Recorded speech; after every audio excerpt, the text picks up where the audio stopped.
आज की वीडियो में हम बात करेंगे सीपीयू प्रोसेसर के बारे में। तो जैसे कि आप मार्केट में नया लैपटॉप या डेस्कटॉप परचेज करने जाते हो तो बहुत सारे ऑप्शन आपको प्रोसेसर में मिल जाते हैं, जैसे i3, i5 और i7 प्रोसेसर मार्केट में नॉर्मल मिल जाता है। तो आपके काम के अकॉर्डिंग आपको कौन सा प्रोसेसर लेना चाहिए, i3, i5 और i7 कौन सा प्रोसेसर आपके लिए बेस्ट रहेगा। तो आज की वीडियो में हम इसके बारे में बात करेंगे। और सेकंड जो जनरेशन आती है प्रोसेसर में, एक नॉर्मल जनरेशन होता है, जनरेशन जैसे third generation, fourth generation, fifth generation, sixth generation. तो ये जनरेशन क्या होता है, इनमें क्या डिफरेंस रहते हैं, तो आपको कौन सी जनरेशन का प्रोसेसर लेना चाहिए, तो इसके बारे में हम बात करेंगे। अगर आपने मेरा YouTube चैनल को सब्सक्राइब नहीं किया तो कर लें और साथ में बेल आइकॉन को दबा दें ताकि मेरी नई आने वाली वीडियो आपके पास सबसे पहले पहुंच जाए।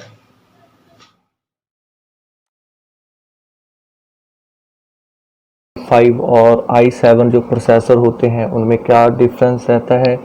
तो जैसे नॉर्मली इंटेल कंपनी ने i3 के बाद i5 प्रोसेसर लॉन्च किया था, i5 के बाद i7 प्रोसेसर लॉन्च किया था। तो अगर हम बात करें i3 के मुकाबले तो i5 की स्पीड बहुत ज़्यादा अच्छी है।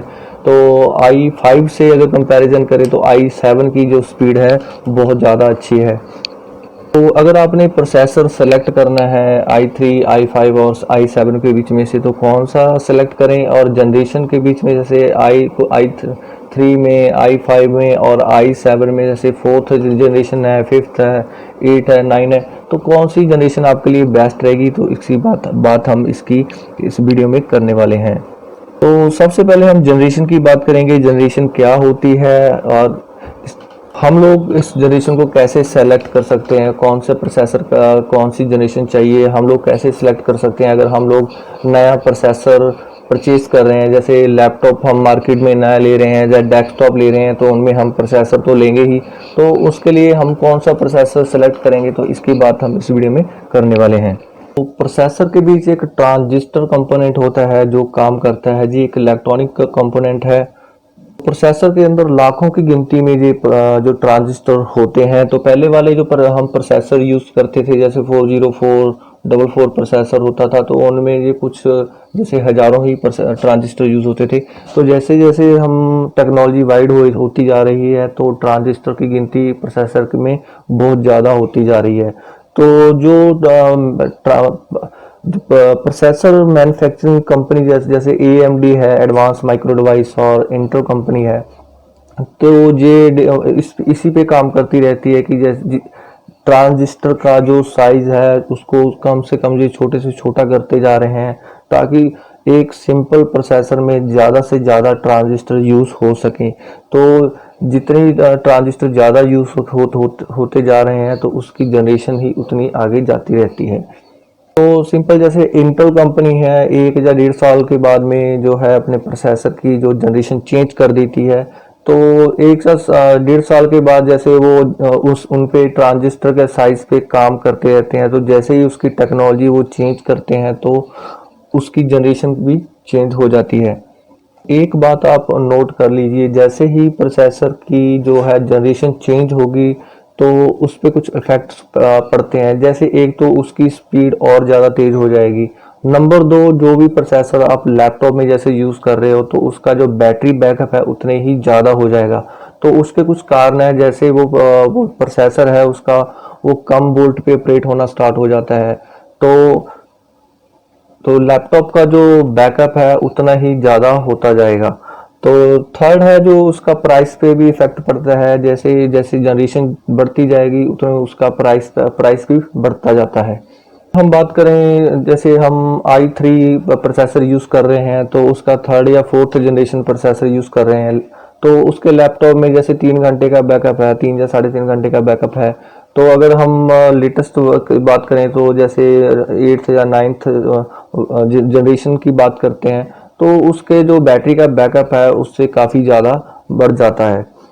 जैसे हम इस पिक्चर में देख रहे हैं तो पहले जैसे हमारे जो प्रोसेसर होते थे उनमें जो ट्रांजिस्टर का साइज ये रहता था, और आजकल जो हम ट्रांजिस्टर यूज़ कर रहे हैं तो डे बाय डे उसका जो साइज है वो रिड्यूस हो रहा है।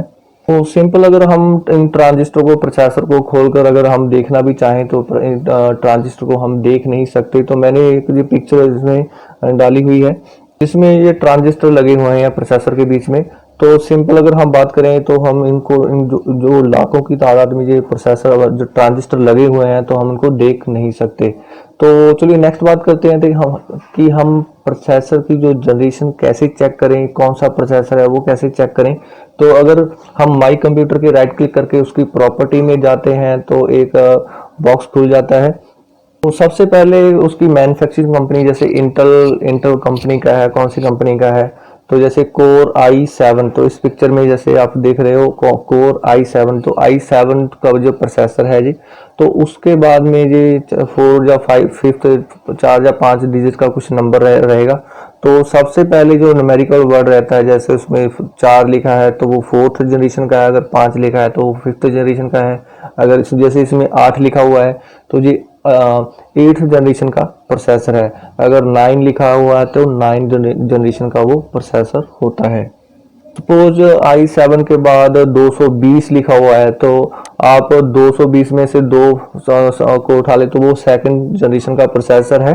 तो कोई भी जैसे 3 या 4 नंबर का कोई भी जैसे उसमें न्यूमेरिकल वैल्यू लिखी हुई है तो जो फर्स्ट उसका वैल्यू रहता है वो ही उसका जनरेशन शो करता है। नेक्स्ट हम बात करते हैं कोर i3 प्रोसेसर के बारे में। तो i3 प्रोसेसर में नॉर्मली ड्यूल कोर प्रोसेसर ही होता है, तो उसमें एक हाइपर थ्रेडिंग टेक्नोलॉजी इनबिल्ट होती है। तो ये हाइपर थ्रेडिंग टेक्नोलॉजी यूज करके जो हमारा ड्यूल कोर प्रोसेसर होता है वो क्वाड कोर के बराबर काम करने लगता है। तो अगर आप मार्केट में से अपने लैपटॉप के लिए या लैपटॉप परचेज करते हो या डेस्कटॉप परचेज करते हो तो उसमें आप कॉन्फ़िगरेशन रीड कर सकते हो। तो जो हमारा i3 प्रोसेसर होता है तो उसमें HT टेक्नोलॉजी होती है। HT means hyper threading technology. तो ये टेक्नोलॉजी हम ये प्रोसेसर यूज करके जो है इसकी जो डबल ड्यूल कोर होता है जैसे क्वाड कोर के बराबर काम करना स्टार्ट कर देता है। i3 में जैसे कुछ ओल्ड वर्जन के जो प्रोसेसर थे, जैसे फिफ्थ जनरेशन का, 6th जनरेशन, 7th जनरेशन का जो प्रोसेसर था तो उसमें सिंपल ड्यूल कोर्स होती थी, 2 कोर्स ही होती थी सिंपल। तो वो उसमें हम ये HT जो है यूज करके हम क्वाड कोर का जो है स्पीड ले सकते थे। और जितने लेटेस्ट मॉडल आ रहे हैं हमारे पास, जैसे 8th जनरेशन है, 9th जनरेशन है, तो उनमें क्वाड कोर मीन्स 4 कोर्स ही आ रही हैं। तो मैंने जैसे शो कर रखा है, तो जैसे ये कोर i3 है, 7th जनरेशन के प्रोसेसर है, इनमें सिंपल 2 कोर्स ही यूज हो रही हैं। तो इस स्लाइड में आप देख सकते हो i3 की 8th जनरेशन के जो प्रोसेसर हैं, डेस्कटॉप और लैपटॉप के लिए दोनों ही प्रोसेसर हैं। तो कुछ जो प्रोसेसर हैं उनमें 4 कोर्स यूज हो रही हैं, तो कुछ जो लैपटॉप के लिए है उनमें 2 कोर्स यूज हो रही हैं 8th जनरेशन में। तो जैसे 9th जनरेशन है, 9th जनरेशन में 4 कोर्स ही यूज हो रही हैं। लेटेस्ट जो है ये i3 में लॉन्च हुए थे प्रोसेसर। तो ये जो i3 जो प्रोसेसर है सभी में HT टेक्नोलॉजी रहेगी। सभी जो HT टेक्नोलॉजी है, जैसे उनमें 2 कोर हैं तो वो HT टेक्नोलॉजी यूज करके 4 कोर्स की स्पीड वो दे सकते हैं। तो अगर कुछ लेटेस्ट मॉडल है उनमें मुझे 4 कोर्स भी आ रही हैं। तो सेम जैसे i5 प्रोसेसर की हम बात करें तो i5 में भी same dual core processor, dual core जो 2 कोर्स आ रही हैं। तो लेटेस्ट जो अप मॉडल है उनमें क्वाड कोर पर जो है कोर्स आ रही हैं। तो इनमें भी हाइपर थ्रेडिंग टेक्नोलॉजी यूज होती है। तो जैसे ड्यूल कोर है जो HT टेक्नोलॉजी यूज करके क्वाड कोर का जो स्पीड ले सकते हैं, अगर क्वाड कोर है तो ये HT टेक्नोलॉजी यूज करके ऑक्टा कोर की स्पीड हम ले सकते हैं। i7 प्रोसेसर में की बात अगर हम करें तो ड्यूल कोर और क्वाड कोर जो कोर्स आती हैं वो लैपटॉप के मॉडल, जितने भी लैपटॉप के प्रोसेसर आते हैं उनमें क्वाड कोर और ड्यूल कोर्स की आती हैं। क्योंकि जैसे कि हमने पहले भी डिस्कस किया था कि जितने भी पुराने मॉडल हैं उनमें ड्यूल कोर्स आ रही हैं, तो जितने भी लैपटॉप्स के लिए हम नए प्रोसेसर परचेज कर रहे हैं या आ रहे हैं मार्केट में उनमें क्वाड कोर्स आ रही हैं। तो डेस्कटॉप के लिए हम क्वाड कोर जो है यूज कर ही रहे हैं। तो लेटेस्ट जो मॉडल नए लॉन्च हुए हैं उनमें ऑक्टा कोर्स भी आ रही हैं। तो इन सभी में hyper threading HT technology use हो रही है, जिनको ये यूज करके उनकी स्पीड जो परफॉर्मेंस है डबल हो जाती है। तो अगर आपने कोई सिंपल जैसे ऑफिस का काम करना है, एमएस ऑफिस में काम करना है या प्रिंटर शेयरिंग का काम करना है तो आप i3 प्रोसेसर यूज़ कर सकते हो। अगर आपका हैवी जैसे कोई सॉफ्टवेयर यूज़ करते हो, डॉब की जैसे सॉफ्टवेयर यूज़ कर रहे हो जिसमें 64 बिट जो है मतलब ऑपरेटिंग सिस्टम यूज़ होंगे, 64 बिट जो है सॉफ्टवेयर यूज़ होंगे, तो उनमें आप i5 जो है वो प्रोसेसर यूज़ कर सकते हो।